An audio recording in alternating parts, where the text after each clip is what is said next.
Think about the examination of college students and perceptions of people diagnosed with mental illness. Written by Justine Ionta and Carissa Sherman. Well, here on RAM News channel, we think it's quite interesting what they did. They first set up a method and had to get participants, and their participants included voluntary college students from a college in upstate New Jersey. And there were 36 males, 36 females. Their mean age was about 20. Most of them were Caucasian. 8 were Latino, 2 were Native American, and 1 was African American, mixed Latino. There were 11% of these students, 11.1% of these students were majoring in psychology, so they did have more of a background on the mentally ill people, and 88.9% were non-psychology people. So they had to test how well they knew the mentally ill person, and they did that on a scale from 12 to 1. 12 being the most familiar, and that was they are mentally handicapped. 1 being the least familiar, and that was they've never even observed a mentally handicapped person.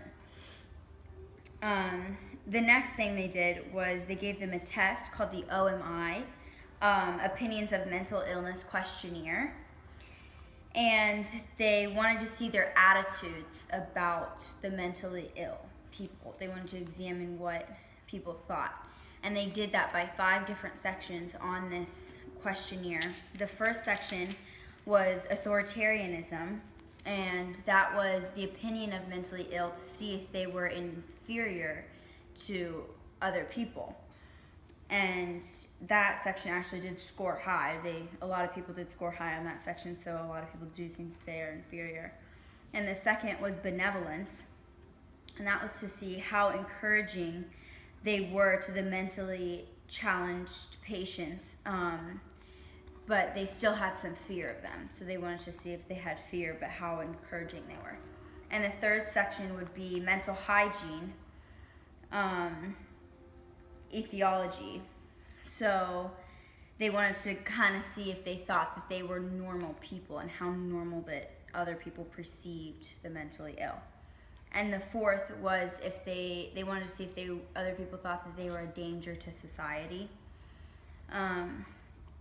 And most people didn't think that they were a danger to society. And the fifth section was mental illness a result from bad interpersonal relations, such as a lack of love. So they wanted to see if other people thought that mentally ill people, it wasn't something they're born with, it's something that they eventually developed from their family or friends or treated badly. So there are 3 vignettes I see you've listed here. Can you explain them to me? Sherman and Ionta incorporated 3 vignettes into this project. There were troubled people, and there were people with mental illnesses that were diagnosed, and there were people that showed the same symptoms as a mentally ill person, but they were not diagnosed. And so there were the 3 independent variables that they added in to test what people thought of these 3 independent variables. The first was a level of psychological disturbance, and the second independent variable would be the gender of the participant, and the third independent variable was the gender of the vignette. And each volunteer, the college volunteers, were assigned to one of these 3 independent variables. So they would either ask questions about the gender of the participant, vignette, or the psychological disturbance. And the result was a 3 by 2 factorial analysis, and it was conducted to see if there were differences in the OMI and level of familiarity report, how familiar were they to the patients, and did that affect their scores on the OMI test by subgroup?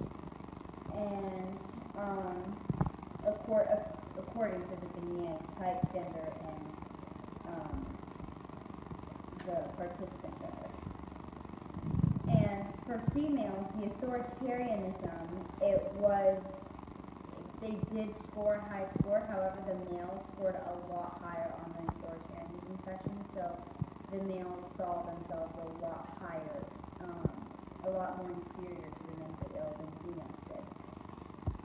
And for the benevolence sections, males scored a lot higher than females also, and still showing fear in the mentally ill, but they both did still score higher, the males scored higher. And then the social restrictions, the males scored higher again in that section, to see if they were dangerous and if they needed social restrictions on them.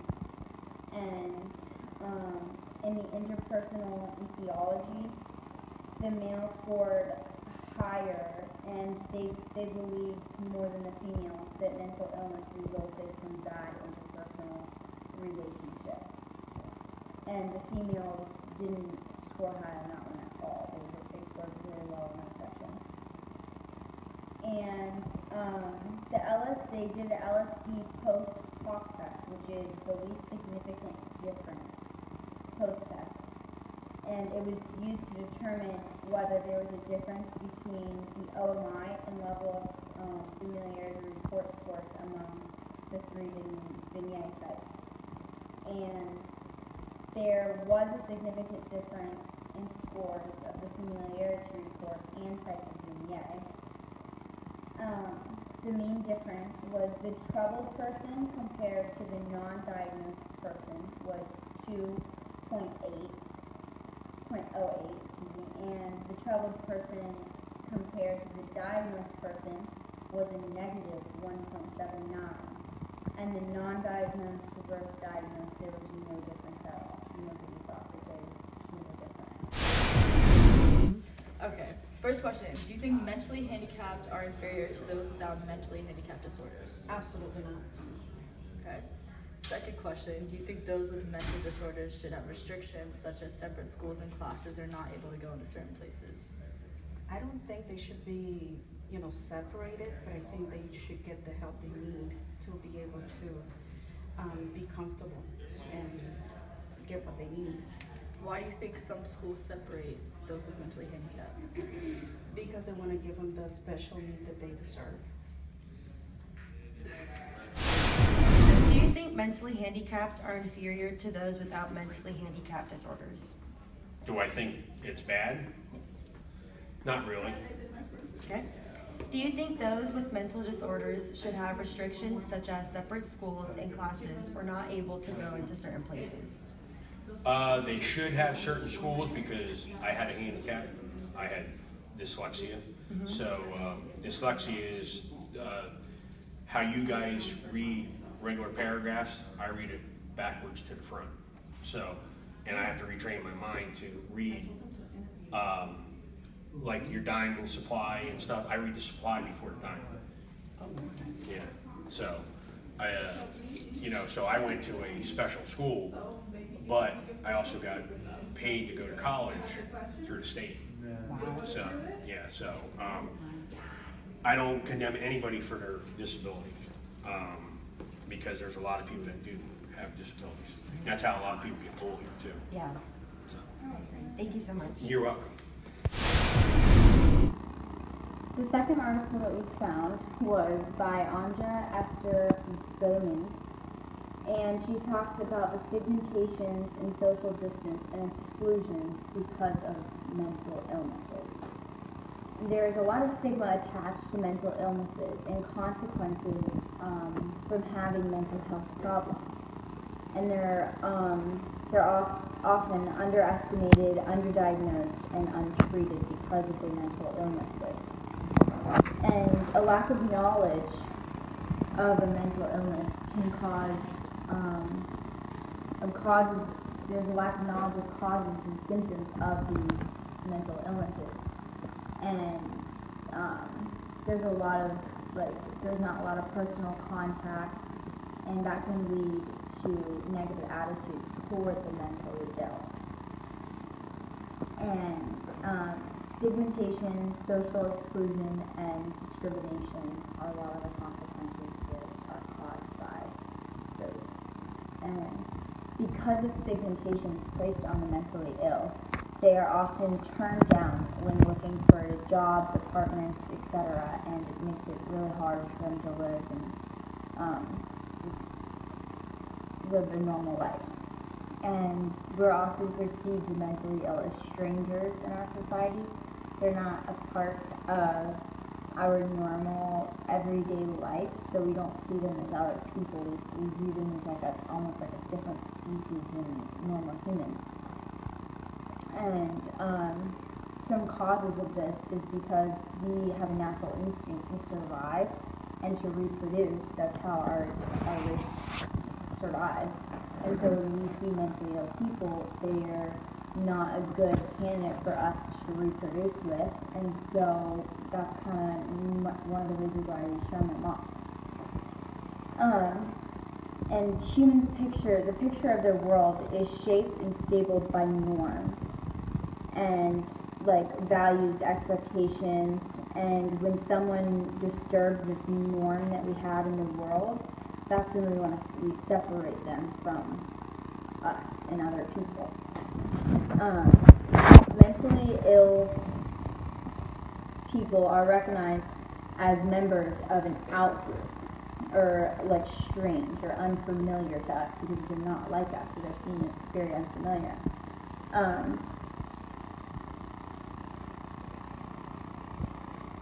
To not see them as strangers and to accept them into our society as other people, not strangers, like to broaden our knowledge of what's going on, why do they act like that, why are they mentally ill.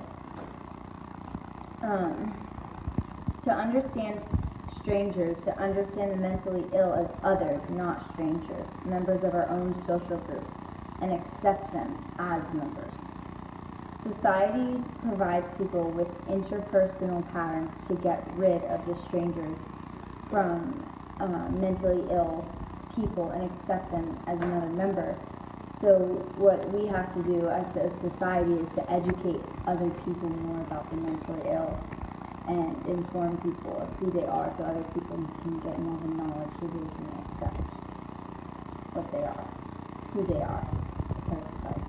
See mentally ill people as inferior to us. No, I just don't think they have the same capability to get the medical care that they need.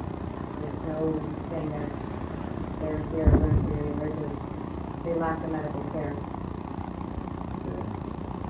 You classify mentally ill people in a different category as normal humans.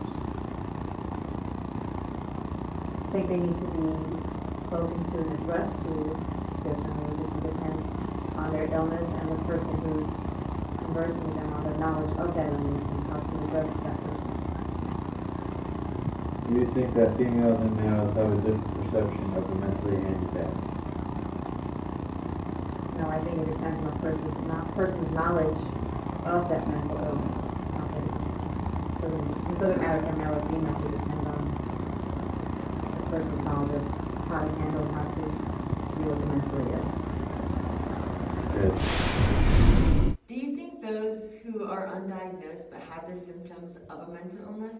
I feel the human race tends to look differently upon people that act out or act weird without a real cause. In the way men and women perceive those with mental illnesses? No, I do not. It has to do more with just their personality. Okay. Do you think those who are undiagnosed with the symptoms of a mental illness are treated differently than those who are diagnosed? Yes. And why do you think that? Because it's just people tend to judge people based off of their personalities and the way they act without even like understanding a reason why or like trying to dig further. But if they were to like be represented with, or like if people knew that they had that disability, I feel like they'd be a little more patient with their behavior